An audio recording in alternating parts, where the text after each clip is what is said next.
There is a narrative taking hold. You have likely seen the headlines, scrolling across your screens in sharp, bold fonts, carrying a familiar, anxious undercurrent. H5N1. Avian Influenza. A virus we have known about for decades, a distant problem for poultry farms and wild birds, is suddenly present in a place it should not be, mammals. Specifically, dairy cattle in the United States. This single fact has ignited a firestorm of speculation. And it's easy to understand why. For most of its history, H5N1 has remained largely an avian virus. The biological firewall between birds and mammals was, for the most part, holding. This news suggests that firewall has been breached. The sensationalist narrative writes itself. A virus with a high fatality rate in the rare human cases we've seen is now adapting to mammals, and by extension perhaps to us. But here at the Viral Veritas, we do not deal in speculation. We deconstruct. We translate. We operate on a simple, clinical principle, Primum Non Nocere. First, do no harm. And the greatest harm in public health is panic fueled by a vacuum of context. The noise is loud, but the data is quiet.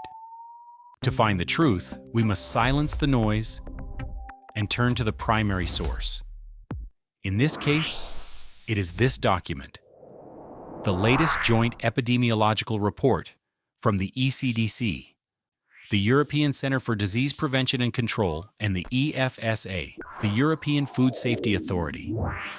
This is a Tier 1 source. That means it is fast, preliminary, and designed for rapid response. It is the raw signal. The question we must ask is not, should we panic? The question is, what does this signal actually mean? To deconstruct this situation with the rigor it deserves, we are going to conduct a three-part investigation. This is our roadmap.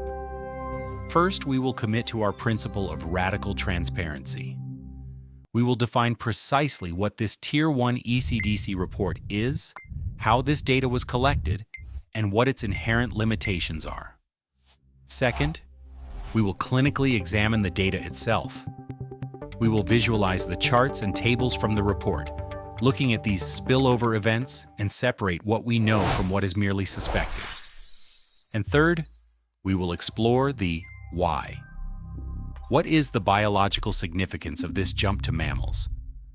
We will look at the specific genetic markers scientists are hunting for, the changes that signal a virus is adapting, and what this report tells us they have found or have not found. This is the Viral Veritas. Our investigation begins now. This is the core of our investigation, the Veritas. And it must begin with our guiding principle, radical transparency. This is not simply a catchphrase, it is our entire methodology. It means we will build our understanding together, brick by brick, based only on the evidence presented. We will not jump to conclusions. We will not fill in gaps with speculation. We will honor the data, and just as importantly, we will honor the absence of data. And this is the primary piece of evidence for today's briefing. We are looking directly at the joint technical report from the ECDC and the EFSA. It is a document published in the last quarter titled Avian Influenza Overview and Occurrence of HPAI H5N1 in Mammals. This is a technical document, not a press release. It is dense. It is clinical.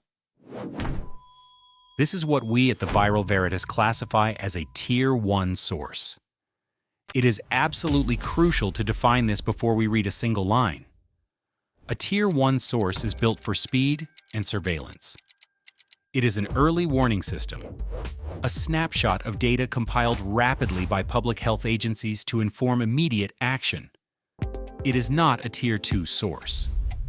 A Tier 2 source would be a slow, methodical, peer-reviewed study published months or years later in a journal like The Lancet or Nature, where every data point has been challenged, verified, and contextualized. The purpose of this Tier 1 report is to alert. Our purpose is to interpret. We must read it knowing that its conclusions are preliminary. Its data may be incomplete. Its language will be cautious. We must treat that caution not as weakness, but as the hallmark of scientific rigor. With that foundation, let us begin. Chapter 1. Deconstructing the signal. The first and most obvious finding in this ECDC report is not a single event, but a pattern. It is an acceleration. For nearly 20 years, the story of H5N1 in mammals was one of sporadic, tragic, dead-end spillover events. A fox scavenges an infected bird, becomes infected, and dies. A seal interacts with infected droppings, becomes infected, and dies. The virus hits a mammalian host, but it cannot transmit. It is a biological dead end. Now, let's look at the data visualization from the report itself. Here's a chart, a histogram, showing the number of H5N1 detections in non-avian species grouped by year. From 2003 to 2020, the bars on this chart are almost flat, representing a low, steady background noise of these spillover events. Then you see the change. Beginning in 2021, the bar for that year is visibly higher. The bar for 2022 is higher still. The bar for 2023 becomes a skyscraper by comparison. The report states this clearly: an unprecedented number of HPAI virus detections in mammals have been reported, with a particular increase since 2022. What this chart is showing us, what this data is screaming at us, is that the virus is knocking on the door more frequently and more successfully than ever before. The epidemiological barrier is being tested with increasing force. This is not by itself a sign of human-to-human transmission, but it is a fundamental change in the virus's behavior. The report details detections in a staggering range of mammals: sea lions in Peru, minks in Spain, red foxes across Europe, skunks, raccoons, and domestic cats. This leads us to the second and more alarming event: the outbreak at the Spanish mink farm. This was a critical event, and the ECDC report rightfully gives it significant attention. Why? Because it was the first suspected case of mammal-to-mammal transmission. Let's look at the data from that specific investigation, which is summarized here. The virus didn't just infect one mink. It swept through the facility. The housing conditions were crowded, which facilitates spread, but the genetic analysis of the virus found something critical: a specific mutation, T271A, which is known to enhance the virus's ability to replicate in mammalian cells. The evidence was so strong that authorities ordered a cull of over 50,000 minks. This was not a simple spillover. This was a contained adaptation event. This Spanish mink farm event acts as a prologue to the current situation in the United States, which is the central focus of the ECDC's latest update: the detection of H5N1 in dairy cattle.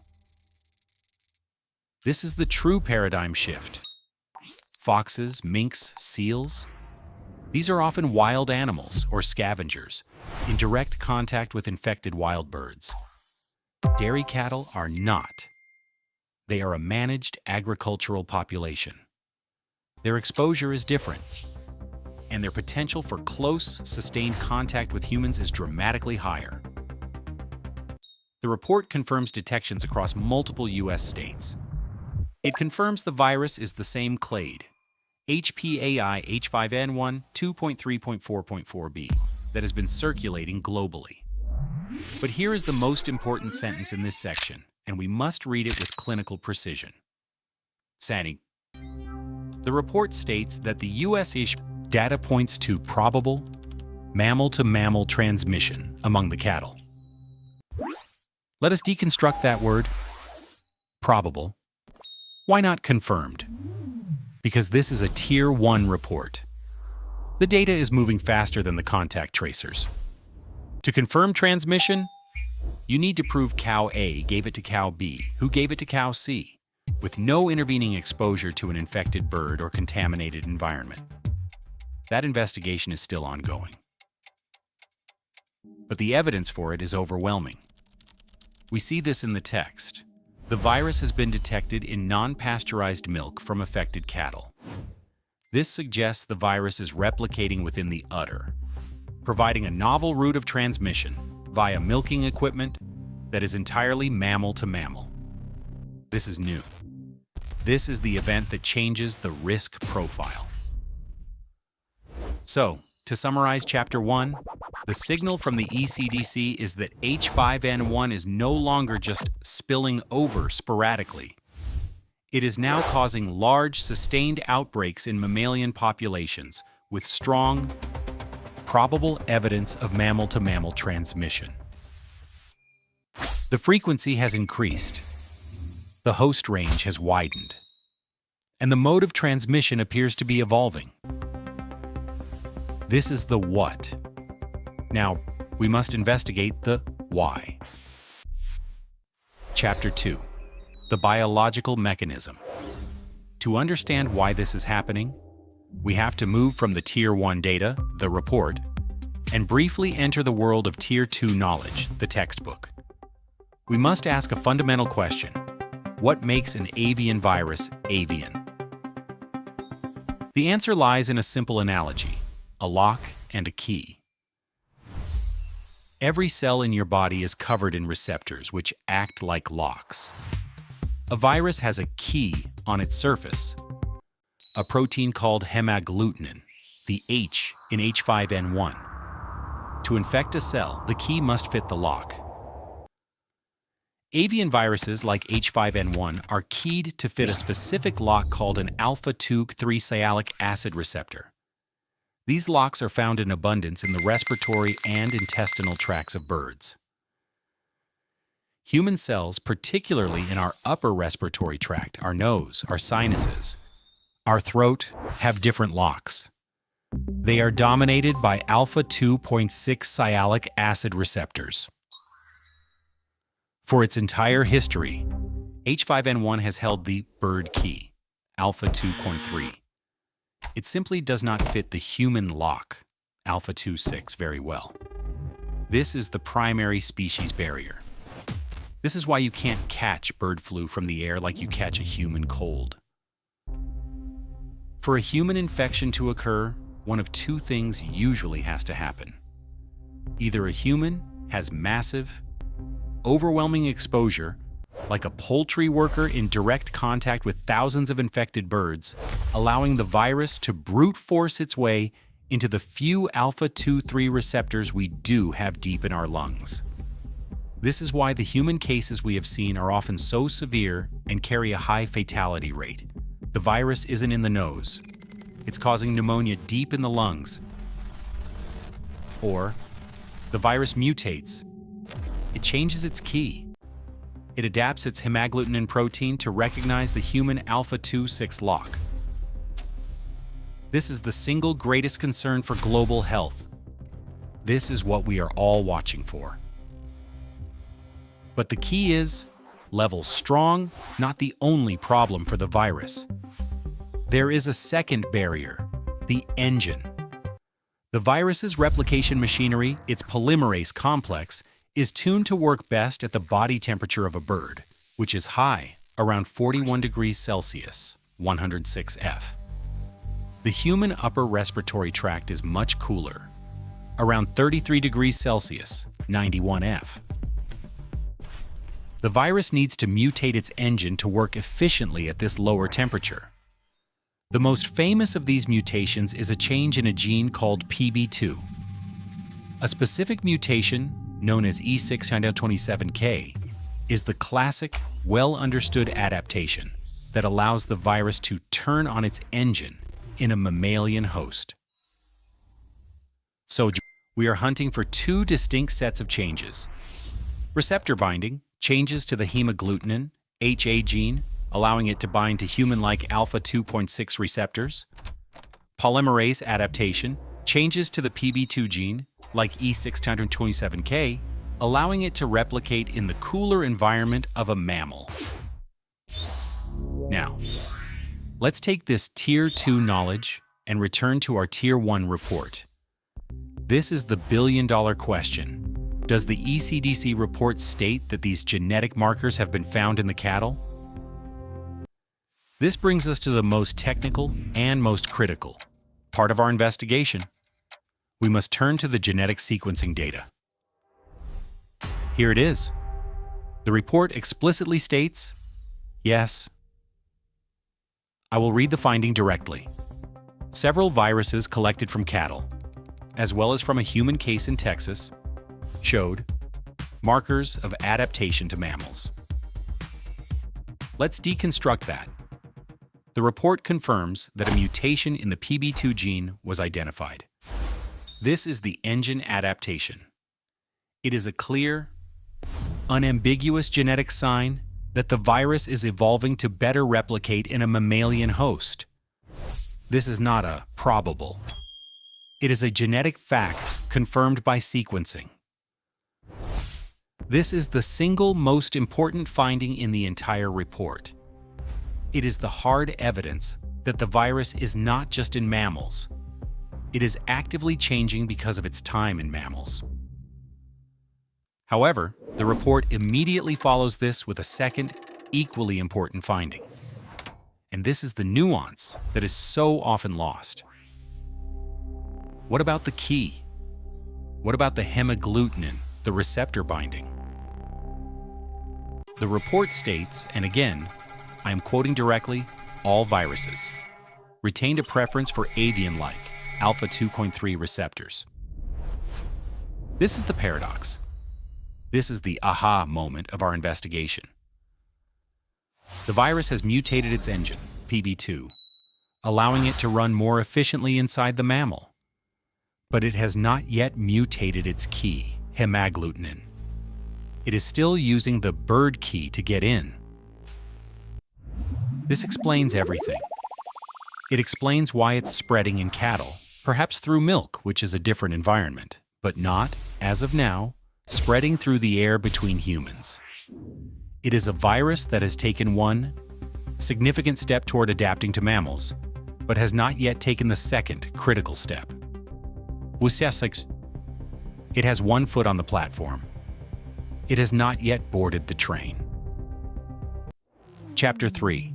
The Human Risk, a Sober Assessment. This brings us to our final chapter. Given this complex, paradoxical genetic data, what does the ECDC report actually say about the risk to us?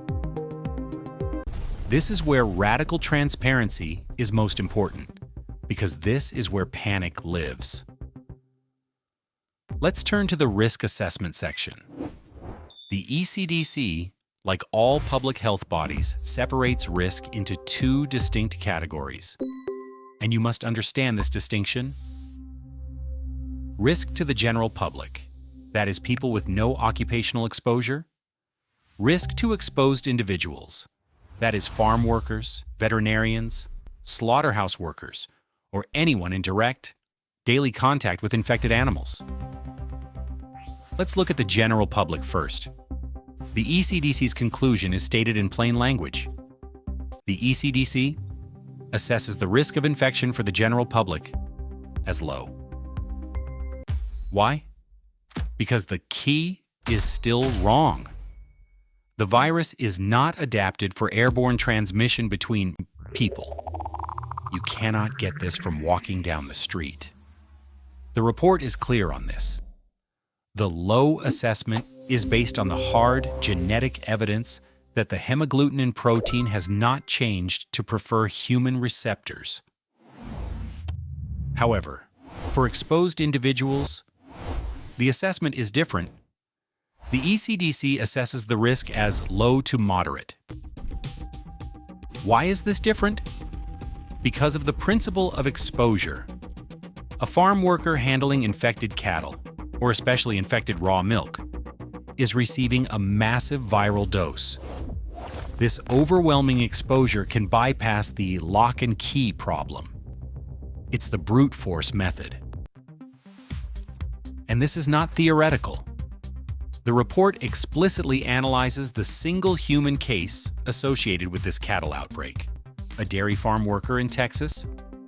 The ECDC report notes this case was mild, presenting as conjunctivitis, or pink eye, and the patient recovered. But it serves as a proof of concept that direct transmission from these infected cattle to an exposed human is possible. This is the complete picture. The ECDC report is not a document of panic. It is a document of intense, high-level concern and vigilance. It is telling us that the fundamental nature of H5N1's behavior on this planet has changed. It is telling us that the virus has acquired one of the key mutations, PB2, that it needs to thrive in mammals. And it is telling us that it is now positioned in a large managed population of animals in close proximity to humans, creating a new and unprecedented laboratory for further adaptation.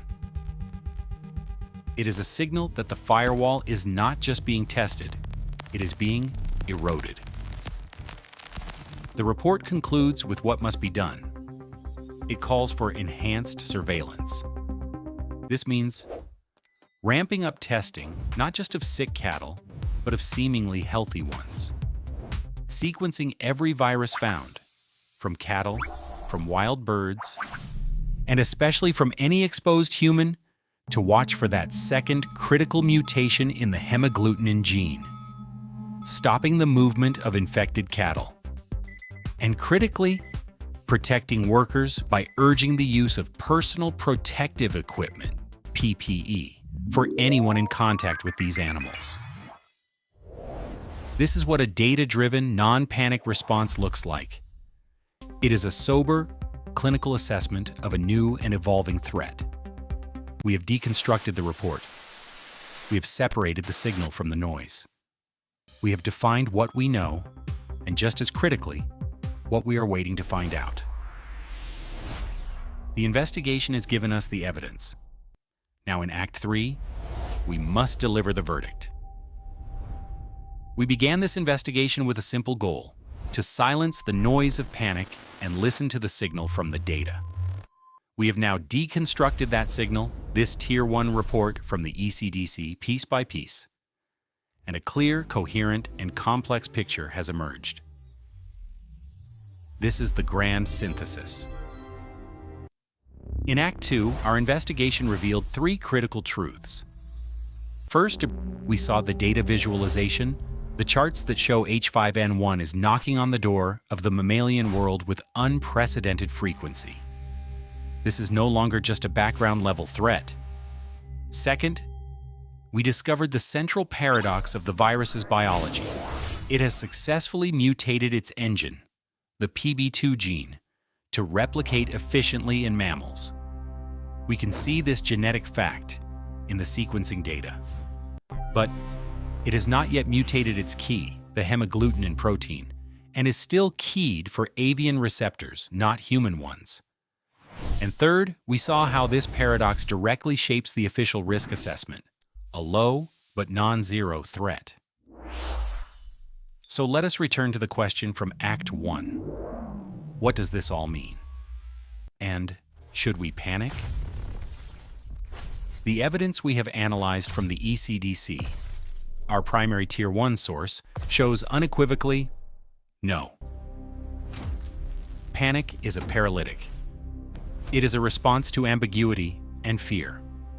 The correct response, the one demanded by this data, is vigilance.